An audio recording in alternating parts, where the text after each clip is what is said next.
Ok. Olá, Jorge Bodansky, muito obrigada por ter topado bater esse papo com a gente. Eu gostaria de abrir nossa conversa, primeiro perguntando sobre a passagem do seu companheiro, do Orlando Senna. Eu acho que é importante a gente marcar, né, que ele nos deixou há 2 semanas. Obrigado pelo convite, um prazer enorme poder exibir o filme. Lembrando o Orlando Senna, eu gostaria de dedicar esta sessão a ele, e nos deixou há 15 dias atrás.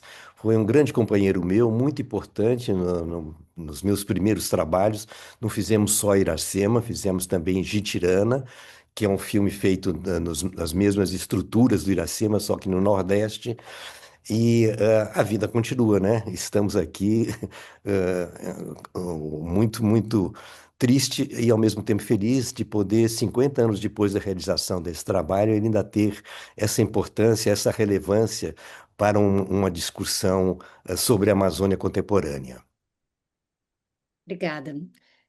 E eu vou, então, aproveitar a deixa dos 50 anos para abrir nosso papo falando das muitas cenas que vocês mostraram no filme, né? Cena de queimada, de grilagem, de prostituição, exploração de trabalhadores, desigualdade social, né? Interferência no poder. Infelizmente, os problemas na Amazônia são os mesmos hoje, na verdade, até pioraram. E eu acho que por isso mesmo esse filme continua a ser tão relevante, né, quando a gente fala sobre a Amazônia. Então, eu queria logo abrir para ouvir de você saber se no contexto de hoje, você teria mudado alguma coisa no filme. Claro, a gente não está mais numa ditadura militar no Brasil, mas a violência continua naquele território, assim como, né, a presença de muitas iracemas e tiões. Como você falou, 50 anos, me perguntam sempre o que mudou. É, Na realidade, não mudou nada, né? Todos os problemas que o Iracema coloca, absolutamente todos, sem exceção, estão aí e piores. Agora, tem uma coisa importante que mudou sim, que é a organização da sociedade civil, né, que na época não tinha representação, não tinha organização.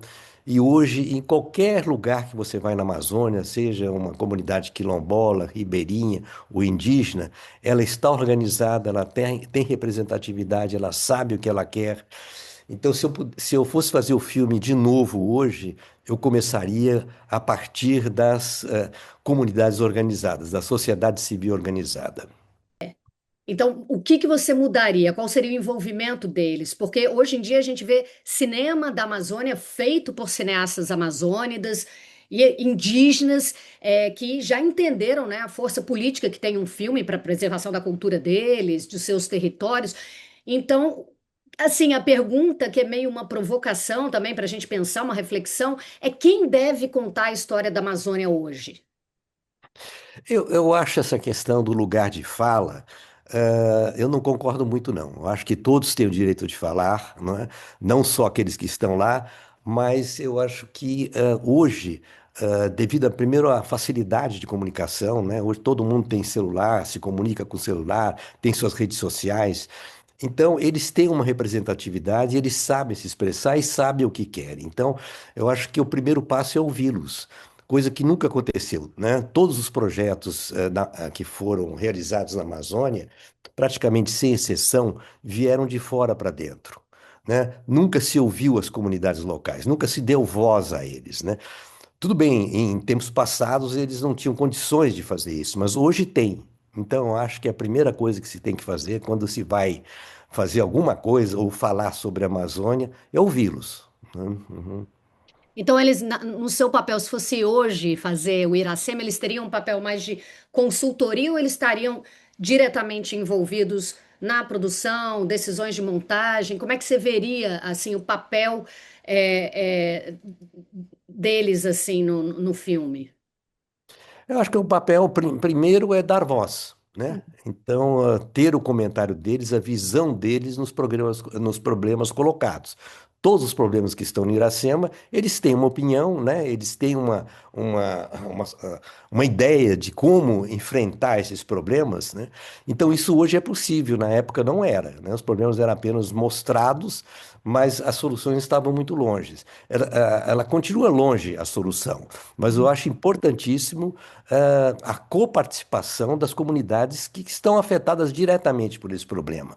Eu fiz recentemente um filme, Amazônia, a Nova Minamata, sobre a questão do envenenamento por mercúrio de todos os rios da Amazônia, e nós fizemos isso em participação com as comunidades e com o sistema de saúde que cuida desse problema. Não é só as comunidades locais. Todas as organizações envolvidas nesses problemas têm que ser ouvidas e têm que participar. Não existe mais essa coisa de criar um projeto de fora para dentro ou fazer uma análise apenas de fora para dentro. Acho que hoje a participação, principalmente daqueles que estão diretamente afetados pelos problemas colocados, tem a sua voz. E essa voz tem que aparecer, tem que ser representada. Aproveito para dizer quem ainda não assistiu ao Minamata que assista. Super Hum. recomendo. Assisti aqui em Londres há pouco tempo e eu acho que é um filme super importante.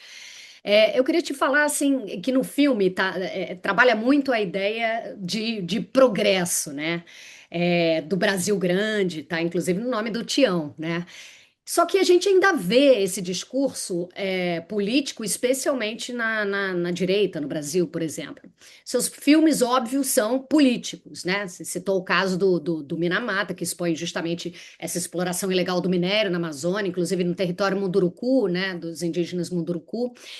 Eu já ouvi entrevistas suas quando você disse que seus filmes, que você espera que seus filmes contribuam para o debate sobre a Amazônia. E eu acho que eles fazem isso, esse papel.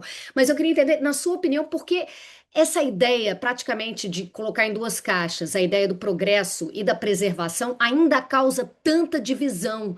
E eu acrescentaria, te perguntando, na sua opinião, qual o papel do cinema na cultura nesse debate climático? O papel de cinema eu acho importantíssimo, porque ele levanta a discussão. As coisas têm que ser discutidas, têm que ser vistas, têm que ser comentadas e têm que ser combatidas, né? E eu vejo o meu cinema como um instrumento ativista, né? Quer dizer, esses filmes servem para justamente, após as exibições, as pessoas tomarem consciência e principalmente tomarem posição em relação àquilo que está acontecendo, né? Eu fico muito contente quando um filme é exibido e há um debate depois, né? Não é só sentar e assistir. Eu acho que a gente tem que se comprometer também com as questões colocadas aí, né?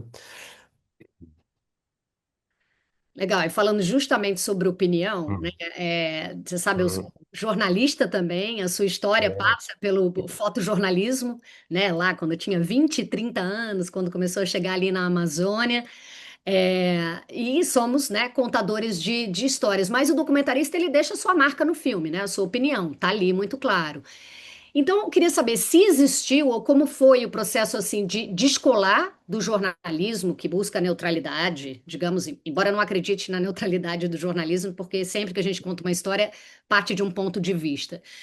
Mas para descolar totalmente do jornalismo e embarcar nesse viés mais político do filme. Eu já ouvi, inclusive, você falando que isso talvez só seja possível se não tiver um grande financiador por trás, porque daí você fica preso também aos interesses desse grande financiador.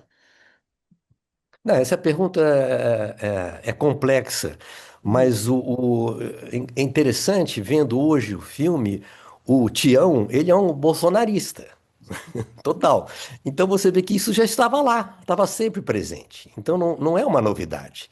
A novidade é que hoje eles fazem parte do poder. Na época eles já estavam lá, né? Então a posição e os projetos da ditadura militar, a Transamazônica foi o maior projeto da ditadura militar, foi a grande bandeira, né? Quer dizer, foi um exemplo daquilo que eles pensavam de progresso, de levar o Brasil para frente. Tudo aquilo que o Tião diz era o pensamento dos militares. Isso não mudou, isso está aqui presente, né? Tá atuante. A gente todo dia vê a briga no Congresso, absolutamente em cima das mesmas questões que se discutiu desde a época da ditadura militar, quando eles resolveram assim chamada ocupar a Amazônia, né? Essa visão de ocupação, essa atitude, essa forma de ocupar, esse que é o trágico, não mudou, né? Uhum. Com a diferença que agora a gente está mergulhado numa imensa emergência climática, hoje, né? Ainda foi acrescentado com, com essa situação, né? E você fala, por exemplo, da diferença, né, da posição jornalística, da posição de um cineasta, né? O jornalista faz reportagem, ele tem que ouvir os dois lados e ele tem que se manter neutro. Agora, o cineasta não, o diretor de cinema tem o direito de ser autoral, aliás, ele deve ser autoral, né? Então é uma outra posição, o que não deixa também de ter um jornalismo por trás. Ele mostra o que está acontecendo, mas ele opina e coloca a sua opinião, né? E com relação a financiamento, porque muitas vezes a gente tem que se adequar aos fundos disponíveis, ao invés de ser o contrário, né? De conseguir fazer uma proposta e daí sim buscar recursos. Infelizmente, o que está acontecendo hoje, no Brasil, principalmente, lá fora também, né? Você tem que se adequar aos editais, senão você não ganha o edital. Uhum. Então, isso é uma coisa muito ruim, porque você, em vez de fazer o seu filme livre, você acaba fazendo um filme que está dentro da proposta do edital, que já é uma proposta que vem de uma outra origem, né? Que vem de uma posição política, de um governo, né? Então, esse governo, indiretamente, ele está fazendo uma censura, ele está te obrigando a você obedecer às estruturas de um edital. Né? Quando na realidade, se você quer fazer um filme livre, você não precisa, você não pode estar preso. Ah, não, isso não passa no edital. Ah, ali tem um negro falando, não pode. Ali tem um indígena que deveria estar falando. E são todas questões que não têm a ver diretamente com a proposta artística e livre do projeto. Então, a gente tem que tomar muito cuidado, né? É muito difícil, né? Sempre foi, né? Hoje são os editais, antigamente eram os programas de TVs que tinham suas exigências dentro da programação. Mesmo o Iracema foi uma coisa muito difícil, porque eu tinha, em primeiro lugar, eu tinha uma restrição financeira muito grande, e tinha também uma questão, eu tinha que ter 90 minutos o filme, porque era o padrão do programa. Isso também dificulta, entende? Você tem que fazer um filme que se encaixa em 90 minutos, não pode ser menos e nem mais. Você, como diretor de cinema que acompanhou o filme, sabe como é difícil isso, né? Mas a gente fez, a gente conseguiu. É uma briga que você tem que enfrentar. Se você vai fazer cinema, você sabe que você tem que enfrentar isso, ter coragem de fazer. Entendi. E tentar fazer com o menos possível para depender de menos gente, né? Você falou Claro, é. que o E orçamento de Iracema era um orçamento pequeno. Vocês gravaram em pouquíssimo tempo, né? Em 15, 20 dias. Vocês... era para um programa de TV experimental na televisão alemã e Uhum. era um programa de ficção. Tanto é que o Orlando Senna escreveu um roteiro para a televisão alemã que a gente nem não levou em consideração quando fez o filme. Claro que os conteúdos estavam lá, mas o filme foi feito sem diálogos prescritos, né? E o filme passou como ficção, assim como passa como documentário. Até hoje não há uma diferença. Quando tem uma amostra de filmes de ficção, a gente apresenta como ficção e ninguém questiona. E a mesma coisa acontece com o documentário, né? E a ditadura militar taxou o seu filme como não brasileiro, né? Como um filme É. que não que era do cinema nacional, porque justamente foi para a Alemanha, né? O programa na Alemanha. Ele foi uma coprodução entre a Alemanha e a minha empresa. Eu tinha uma empresa junto com o Wolfgang na Alemanha e uma no Brasil. Então nós fizemos essa coprodução, né? E isso não foi visto aqui porque a burocracia se utilizou desse argumento de não ter o CPB, o Certificado de Produto Brasileiro, que é dado pelo laboratório. Tem um filme revelado aqui, ele recebe uma nota fiscal e com essa nota fiscal é que você vai procurar seu certificado. Só que na época, o filme que a gente usou foi feito em 16, negativo, não revelava no Brasil, né? O Uhum. filme teve que ser revelado lá fora. E também por uma questão de segurança, né? Eu quis que esse material saísse o mais rapidamente do Brasil para evitar a apreensão desse material. Hoje são outros riscos, né? Que Hum. que a gente enfrenta ao filmar na Amazônia. Então, para a gente fechar, eu queria saber, que você nunca deixou, na verdade, de filmar na Amazônia, né? Tem o Minamata, assim, como um exemplo. Eu queria saber se você está envolvido em algum novo projeto na Amazônia, ou não na Amazônia, mas que pudesse compartilhar com a gente, e explicasse para o público quais são os riscos hoje que o cineasta enfrenta para documentar, para filmar, para contar histórias com temas climáticos que vão naturalmente contra grandes empresas extrativistas, como, por exemplo, petróleo, minério, madeira, pecuária, que são os causadores da crise climática. O risco, eu diria, hoje é tão grande ou talvez até maior como que era na época da ditadura, porque tudo na Amazônia está na mão das máfias, das milícias internacionais, né? E que não brincam em serviço, né? Vão lá e matam mesmo, né? Alguns anos atrás tivemos a morte dos dois jornalistas no Vale do Javari, né? Então, se você quer encarar os problemas de frente, você sabe que você corre um grande risco, né? Como eu mostrei no filme, o avião pode ser atacado, né? Ou simplesmente matadores de aluguel vão lá e acabam com você, né? E isso está acontecendo, né? A quantidade de jornalistas que são intimidados e que são mortos na Amazônia é muito grande, né? Então, isso está aí, está presente, né? É uma guerra, né? É como se você fosse um repórter de guerra. Tem que entrar nessas condições. Uhum. Sem mencionar os defensores ambientais, né, que estão ali na linha de Não, frente. todos eles, as lideranças, né, as locais e os jornalistas e todo mundo que trabalha com uma visão diferenciada e crítica daquilo que está acontecendo lá, né? E para fechar, E não é pode só, desculpa, não é falar. só brasileiro, né? Nós estamos falando da Panamazônica, os problemas são os mesmos. O Brasil até que tem uma legislação ambiental bastante desenvolvida, uma legislação boa, só que ela não consegue ser cumprida, né? E nos outros países vizinhos, você tem o mesmo problema, muito pior, e você não tem a legislação. Né? Isso acontece na Colômbia, Venezuela, Equador, Guianas, todos eles têm os mesmos problemas e de uma forma muito pior ainda. Então, as águas já entram contaminadas no Brasil. Não adianta a gente descontaminar o Brasil se a gente não encarar esse problema de uma forma panamazônica. Acrescentar sobre É a porque Edna, né? a primeira pergunta que aparece quando termina a projeção do filme, cadê a menina? O que ela está fazendo? Então é muito importante falar dela, né? E cadê a Porque Edna? Ela é uma mulher hoje. a Edna é uma senhora, vovó, que tem 65 anos e mora em Belém, continua em Belém. Ela se formou professora, está aposentada. Hoje ela acrescenta a aposentadoria dela como costureira. De vez em quando é chamado para fazer pequenos papéis em alguns filmes, mais recentemente, porque ela não se via como atriz, ela não quis entrar no cinema, né? E eu queria dizer o seguinte: é a primeira protagonista indígena do cinema brasileiro, né? Isso é muito importante. E ela se identifica como indígena. Hoje ela se identifica como indígena, na época não, né? E muito orgulhosa disso e ela é muito ativista, né? Ela tem uma consciência política, ela é uma lutadora, ela está aí na batalha. Uhum.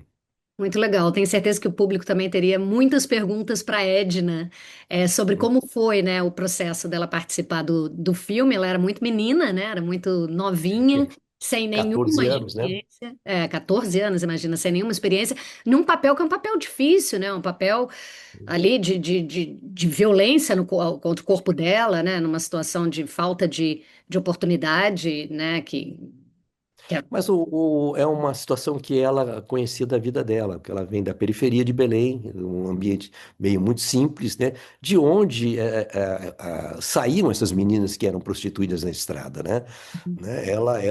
Evidentemente, ela tinha uma família estruturada, não corria esse risco, mas ela estava lá do lado, ela sabia de tudo, ela via tudo, né?